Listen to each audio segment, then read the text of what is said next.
नमस्कार दोस्तों, छत्तीसगढ़ की सबसे बड़ी खबरें सबसे पहले प्राप्त करने के लिए छत्तीसगढ़ अंजोर समाचार चैनल को सब्सक्राइब करें और वीडियो को लाइक करें। और आप छत्तीसगढ़ के किस जिले या गांव से वीडियो को देख रहे हैं तो कृपया कमेंट बॉक्स में बताएं। छत्तीसगढ़ में मानसून अब विदाई की ओर बढ़ रहा है। मौसम विभाग से बताया कि आने वाले दिनों में प्रदेश में बारिश की गतिविधियों में कमी दर्ज की जा सकती है। फिलहाल प्रदेश के कई हिस्सों में हल्की से मध्यम बारिश हो रही है, लेकिन ये सिलसिला अधिक समय तक जारी नहीं रहेगा। रायपुर और आसपास के इलाकों में गरज चमक के साथ बारिश की संभावना जताई गई है। इतना ही नहीं, मौसम विभाग ने प्रदेश के कुछ इलाकों में भारी बारिश होने का अलर्ट जारी किया है। वहीं मानसून की विदाई के साथ ही अब प्रदेश में ठंड ने दस्तक देना शुरू कर दिया है। इन जिलों में येलो अलर्ट। मौसम विभाग ने मंगलवार 7 अक्टूबर को बस्तर, कोंडागांव, कांकेर, धमतरी, गरियाबंद, महासमुंद, जांजगीर चांपा, रायगढ़, जशपुर, सरगुजा और बलरामपुर जिलों के लिए येलो अलर्ट जारी किया है।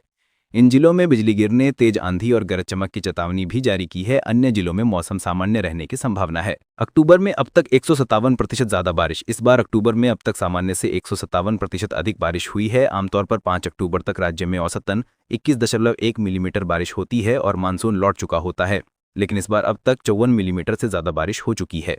मौसम विभाग के मुताबिक इस बार मानसून की वापसी में लगभग 10 दिन की देरी हो सकती है। पिछले 24 घंटों में रायपुर, दुर्ग, बिलासपुर और बस्तर संभाग के कई हिस्सों में हल्की से मध्यम बारिश हुई।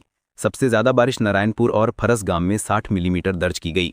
राज्य में सबसे अधिक तापमान 31.8 डिग्री और न्यूनतम तापमान 21 डिग्री सेल्सियस राजनांदगांव में रिकॉर्ड किया गया। 15 नवंबर से धान खरीदी होगी शुरू। दुर्ग जिले में 4 लाख मीट्रिक टन उपार्जन का लक्ष्य। मंत्री बोये कमिटमेंट पूरा करेंगे। कृषि मंत्री रामविचार नेताम दुर्ग दौरे पर थे। यहां उन्होंने धान खरीदी को लेकर अपनी बात रखी। छत्तीसगढ़ में खरीफ विपणन सत्र 2025-26 के तहत धान खरीदी की शुरुआत 15 नवंबर से की जाएगी। राज्य सरकार ने इस बार किसानों को समय पर भुगतान और सुचारू व्यवस्था सुनिश्चित करने के लिए तैयारियां शुरू कर दी हैं। दुर्ग जिले में इस बार लगभग 4 लाख मीट्रिक टन धान खरीदी किए जाने की संभावना है। जिले में करीब 75,000 पंजीकृत किसान धान खरीदी की नीति को लेकर जल्द ही राज्य कैबिनेट की बैठक में धान उपार्जन नीति 2025-26 को मंजूरी दी जाएगी। इसके साथ ही एग्रीस्टैक और एकीकृत किसान पोर्टल पर किसानों का पंजीयन कार्य भी शुरू हो गया है। जिले में करीब 75,000 किसान धान विक्रय के लिए पंजीकृत हैं। केवल पंजीकृत किसानों से ही न्यूनतम समर्थन मूल्य पर धान खरीदी की पूर्व व्यवस्था को बरकरार रखा जाएगा। सरकार किसानों से 3100 रुपये प्रति क्विंटल की दर से धान खरीदेगी। साथ ही प्रति एकड़ 21 क्विंटल धान की खरीदी सीमा तय की गई है। सरकार किसानों से किए गए कमिटमेंट पर पूरी तरह खरा उतरेगी। मंत्री ने कहा कि सरकार समय पर भुगतान सुनिश्चित करेगी। धान खरीदी की प्रक्रिया नवंबर से पूरे राज्य में एक साथ शुरू होगी। सभी सहकारी समितियों में खरीदी केंद्रों की व्यवस्था की जा रही है। सरकार का लक्ष्य है कि किसानों को बिना किसी परेशानी के धान विक्रय की सुविधा मिले और उन्हें उचित मूल्य प्राप्त हो सके।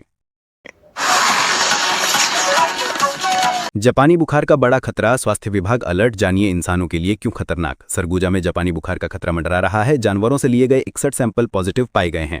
अंबिकापुर जिले में जापानी इंसेफेलाइटिस की पुष्टि हुई है। इस खतरनाक वायरस के आने से स्वास्थ्य विभाग की चिंता बढ़ गई है। मुख्य चिकित्सा एवं स्वास्थ्य अधिकारी ने जिले में अलर्ट जारी करते हुए सभी विकासखंडों में कैंप शुरू करवाए हैं। कैंप में आने वाले लोगों को जांच के साथ मच्छरदानी के इस्तेमाल की सलाह दी जा रही है। अब तक ये वायरस इंसानों में नहीं पाया गया है, लेकिन सूअर में वायरस मिलने से इसके फैलने का डर सता रहा है।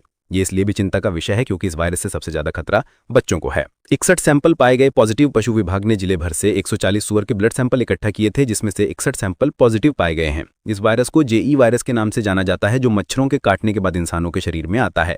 यदि जापानी इंसेफेलाइटिस से संक्रमित सूअर को किसी मच्छर ने काटा हो, इसके बाद वही मच्छर किसी इंसान को काट ले तो वो जेई वायरस से संक्रमित हो जाता है। छत्तीसगढ़ शराब घोटाला। चैतन्य बघेल को 13 अक्टूबर तक न्यायिक हिरासत। शराब घोटाले में फंसे पूर्व सीएम भूपेश बघेल के बेटे चैतन्य बघेल को राहत नहीं मिली है। शराब घोटाले में पूर्व सीएम भूपेश बघेल के बेटे बीते 3 महीने से जेल में है। 18 जुलाई की हुई गिरफ्तारी के बाद से उनकी न्यायिक हिरासत की अवधि बढ़ती जा रही है। सोमवार 6 अक्टूबर को चैतन्य बघेल को कोर्ट में पेश किया गया। अदालत ने चैतन्य बघेल को 13 अक्टूबर तक न्यायिक हिरासत में भेज दिया है। चैतन्य बघेल ने जमानत के लिए लगाई थी अर्जी। सोमवार 6 अक्टूबर को चैतन्य बघेल के जमानत के लिए आवेदन लगाई थी। इस पर सुनवाई और बहस 8 अक्टूबर को होगी। 24 सितंबर को चैतन्य बघेल को कोर्ट में पेश किया गया था, जिसके बाद ईओडब्ल्यू ने कोर्ट से रिमांड की मांग की थी, जिसे कोर्ट ने मंजूर करते हुए 6 अक्टूबर तक रिमांड दे दी थी। आज रिमांड की अवधि पूरी होने के बाद फिर से कोर्ट में पेश हुए थे। रायपुर सेंट्रल जेल में बंदी बन रहे कुशल कारपेंटर फर्नीचर बनाकर कर रहे आमदनी। रायपुर सेंट्रल जेल में बंदी अपने जीवन को नया आकार दे रहे हैं। बंदी फर्नीचर बनाकर अपना आने वाला कल सुरक्षित कर रहे हैं। रायपुर सेंट्रल जेल का नवाचार बंदियों के लिए जीविकोपार्जन का एक बड़ा माध्यम बन रहा है। बंदियों को सजा के बाद किस तरह से अपने पैरों पर खड़ा होना है, इसके लिए सेंट्रल जेल प्रबंधन कई तरह की चीजें करवा रहा है। उन्हीं चीजों में से एक है फर्नीचर बनाने का काम। जेल प्रबंधन के नेतृत्व में बंदी पिछले कई साल से फर्नीचर बनाने का काम कर रहे हैं। बंदी फर्नीचर बनाने के काम में इतने माहिर हैं कि नक्काशीदार फर्नीचर फिनिशिंग के साथ ये जेल में ही तैयार कर रहे हैं। सीआरपीएफ भर्ती पर उठे सवाल, एक वर्ग विशेष को मिला मौका, स्थानीय युवाओं में आक्रोश। बीजापुर में सीआरपीएफ भर्ती सवालों के घेरे में है। सिर्फ एक वर्ग को ही मौका मिलने पर स्थानीय युवाओं ने विरोध दर्ज कराया है। सुकमा और बीजापुर जिलों में सीआरपीएफ के लिए 300 पदों पर चल रही भर्ती प्रक्रिया अब विवादों के घेरे में है। इस भर्ती में केवल अनुसूचित जनजाति के उम्मीदवारों को शामिल किया गया है, जबकि अनुसूचित जाति और अन्य पिछड़ा वर्ग के स्थानीय युवाओं को इससे बाहर रखा गया है। इस निर्णय ने स्थानीय सामाजिक संगठनों और नागरिकों के बीच असंतोष और सवालों की लहर खड़ी कर दी है। नक्सलगढ़ अबूझमाड़ में सड़क चाहते हैं लोग, गुमियाबेड़ा गांव के लोग मांग लेकर पहुंचे कलेक्ट्रेट। गांव वालों का कहना है कि दशकों से वो सड़क निर्माण की राह देख रहे हैं। नारायणपुर एंटी नक्सल ऑपरेशन का असर अब नक्सल प्रभावित इलाकों में दिखाई पड़ने लगा है। अबूझमाड़ के ग्रामीण जहां पहले नक्सलियों के खौफ से गांव के बाहर निकलने तक से डरते थे, वहीं ग्रामीण अब अपने गांव के विकास के लिए आए दिन कलेक्टर से मिलने पहुंच रहे हैं। बस्तर में नक्सली सालों से सड़क बनाई जाने के विरोधी रहे हैं। नक्सलियों के डर से ग्रामीण कभी सड़क की मांग नहीं करते थे, लेकिन नक्सलियों का खौफ खत्म होते ही ग्रामीण अब बुनियादी सुविधाओं में, जिसमें रोड शामिल है, उसकी मांग करने लगे हैं। ग्रामीण चाहते हैं उनके गांव तक सड़क पहुंचे, शिक्षा और स्वास्थ्य भी उनकी पहुंच में हो। रायपुर सिविल लाइन थाने को 5 घंटे तक कांग्रेस ने घेरा। भाजपा प्रवक्ता पर एफआईआर नहीं होने से फूटा गुस्सा। राहुल गांधी के खिलाफ केरल के भाजपा प्रवक्ता ने दिया था विवादित बयान।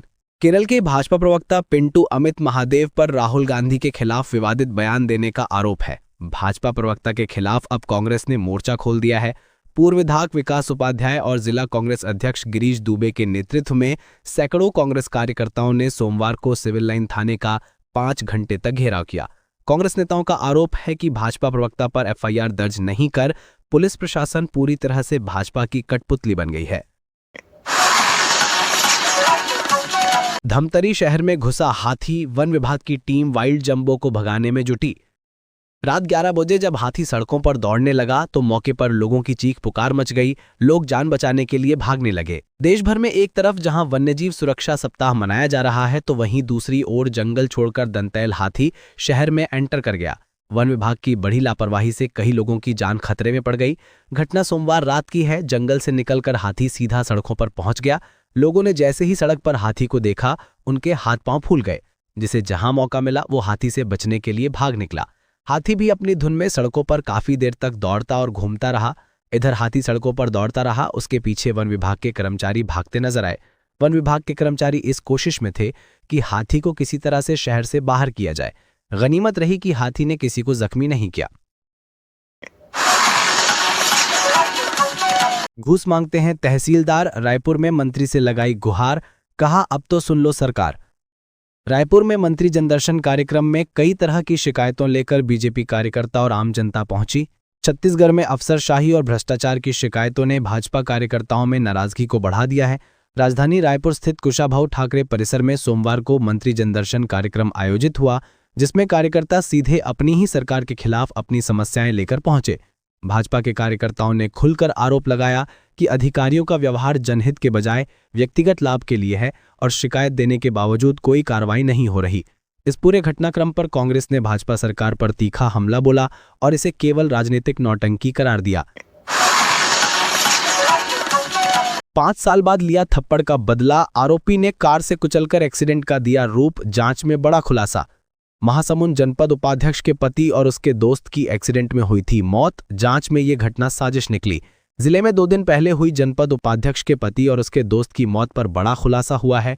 ये कोई साधारण सड़क दुर्घटना नहीं बल्कि एक सोची समझी साजिश के तहत की गई थी। केवल एक थप्पड़ का बदला लेने के लिए इसे अंजाम दिया गया, वो थप्पड़ जो 5 साल पहले आरोपी को पड़ा था। क्या है पूरा मामला? महासमुंद में 4 अक्टूबर की रात जनपद पंचायत उपाध्यक्ष हुलसी चंद्राकर का पति जितेंद्र चंद्राकर और उसका दोस्त अशोक साहू महासमुंद शहर से अपने गृहग्राम बेलसोंडा स्कूटी से लौट रहे थे। उन्हें नहीं पता था कि आगे मौत उनका इंतजार कर रही है। रास्ते में काफी अंधेरा भी था, सड़क सुनसान होती जा रही थी। इसी दौरान करीब रात 8 बजे रास्ते में साराडीह मोड़ के पास दोनों पहुंचे ही थे कि एक कार ने उन्हें जबरदस्त टक्कर मार दी। जोहार, जय छत्तीसगढ़, धन्यवाद।